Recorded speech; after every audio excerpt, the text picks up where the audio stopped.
Hola, hola amigos y amigas, ¿cómo están? Mi nombre es Percy Taira y les doy la bienvenida a este canal.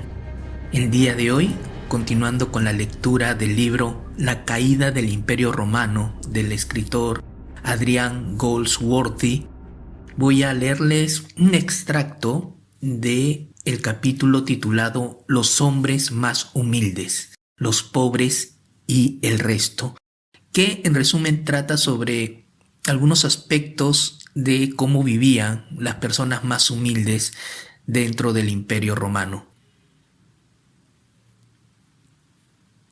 El autor nos dice: fuera el que fuera el tamaño total de la población, el grueso de los habitantes del Imperio Romano vivían en el campo, en granjas y en pueblos. Algunas ciudades eran enormes.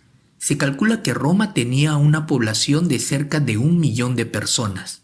Alejandría era la mitad de grande que la capital del imperio, pero su población unida a la de Antioquía y Cartago probablemente sumaba otro 1 millón.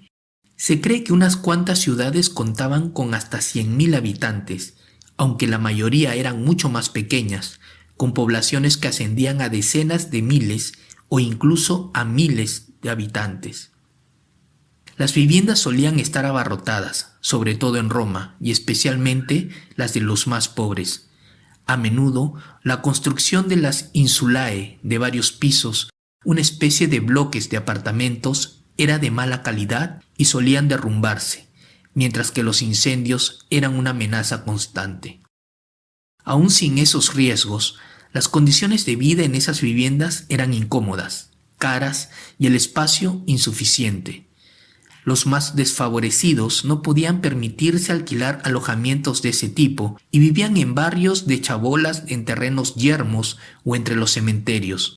Por otra parte, el agudo hacinamiento de la población favorecía la propagación de las enfermedades. Algunos estudiosos sugieren que las antiguas ciudades necesitaban el constante flujo de inmigrantes para mantener su población, ya que las insalubres condiciones de vida hacían que la tasa de mortalidad superara la de natalidad, o, diciéndolo sin ambages, que las ciudades fueran consumidoras netas de gente. La higiene mejoraba con la construcción de baños públicos, pero el hecho de que tantas personas utilizaran la misma agua también contribuía a la propagación de algunas enfermedades. Las ciudades romanas tenían urinarios públicos, así como sistemas de alcantarillado y aguas residuales, bastante más de lo que podía decirse de la mayoría de las ciudades antes o después del periodo romano. Y sin embargo, puede que no siempre fueran suficientes. También deshacerse de los muertos presentaba problemas en una ciudad tan grande y densamente poblada como Roma. A los historiadores que desean evocar una imagen desalentadora de la vida de la capital, les gusta citar un incidente en el que el emperador Vespasiano fue interrumpido durante una cena por un perro que llevaba en la boca una mano humana. No deberíamos olvidar que eso fue considerado un terrible presagio, no un hecho cotidiano. Las condiciones en las ciudades podían ser muy miserables, pero también eran lugares en los que había oportunidades para trabajar. Una de las razones por las que se construyeron tantos grandes monumentos fue la de crear empleo y poder contratar a los pobres como mano de obra. Además, en Roma los ciudadanos tenían derecho a una ración de grano.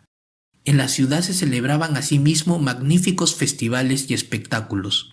El Circo Máximo podía albergar entre 200 y 250.000 personas, y el Coliseo, como mínimo, 50.000. Aún hoy existen pocos pabellones deportivos capaces de acomodar a tantos espectadores. Las áreas rurales carecían de ese tipo de atractivos, aunque es un error pensar en ciudad y campo como dos entidades completamente separadas, ya que la mayoría de los pueblos estaban bastante cerca de alguna ciudad. El gran anfiteatro de Douga, en Túnez, tenía asientos para más personas de las que vivían en la ciudad, lo que sugiere que la mayoría de los espectadores habrían tenido que trasladarse desde otros lugares para ver los juegos. Las condiciones para los pobres eran diferentes en las zonas rurales, pero es posible que fueran igualmente deprimentes. Sabemos de acaudalados terratenientes o sus representantes que intimidaban y robaban a sus vecinos más débiles cuando la autoridad estaba demasiado lejos o no deseaba intervenir. Obviamente, las historias de abuso de poder, del mismo modo que los relatos sobre asaltos de ladrones o abordaje de piratas, tenían muchas más posibilidades de llegar a ser registradas y, por tanto, de aparecer en nuestras fuentes que la coexistencia pacífica y, por consiguiente, prosaica. Existe un problema similar con la práctica del abandono de los bebés no deseados en basureros o estercoleros, algo que ya atraía muchísima atención en nuestras antiguas fuentes y que ha despertado un interés todavía mayor en los estudiosos modernos.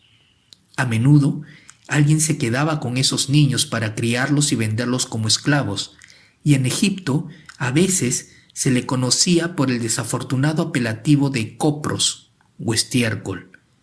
Es probable que la frecuencia de ese tipo de hechos se exagere en nuestras fuentes, que suelen tener un fuerte tono moral e incluyen muchos manuscritos cristianos. Por otro lado, hay casos en los que copros pasó a ser un digno nombre de familia, que fue legado de generación en generación después de que el expósito lograra prosperar. La esclavitud era una realidad de la vida en el Imperio Romano y, de hecho, en todas las demás sociedades antiguas. Nunca existió ningún tipo de presión para que fuera abolida, aunque en el siglo II algunos emperadores habían aprobado diversas leyes para liberar a los esclavos de algunas de las prácticas más brutales, como la castración de los niños, para obtener de ellos un precio mejor como eunucos. También en este caso desconocemos qué porcentaje de la población general eran esclavos. Los esclavos del hogar eran comunes en todas partes, y el personal doméstico de las mansiones más ricas podía llegar con facilidad a la centena. Al parecer, los esclavos rara vez eran la principal mano de obra, excepto en las grandes fincas de Italia y en algunas de las tareas más peligrosas y desagradables como la minería. Los esclavos domésticos a menudo disfrutaban de mejores condiciones de vida que las personas libres que vivían en la pobreza y tenían bastantes posibilidades de obtener la libertad. También era común que un esclavo gestionara los negocios de su amo en su nombre y con el tiempo comprara su libertad a cambio de una parte previamente acordada de los beneficios. Con todo, a fin de cuentas, los esclavos seguían siendo propiedad de alguien y estaban sometidos a grandes desventajas legales. También era normal que los esclavos fueran interrogados bajo tortura si su amo era sospechoso de algún delito, ya que se pensaba que, de otro modo, no testificaría en su contra. Pues bien, amigos, este ha sido un extracto del libro La caída del Imperio Romano del escritor Adrian Goldsworthy, del capítulo titulado Los hombres más humildes, los pobres y el resto.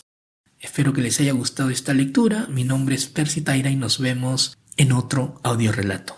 Gracias por estar ahí. Ya saben, suscríbanse si así lo desean y denle me gusta a este video si les agrada este tipo de iniciativas literarias. Nos vemos. Chao.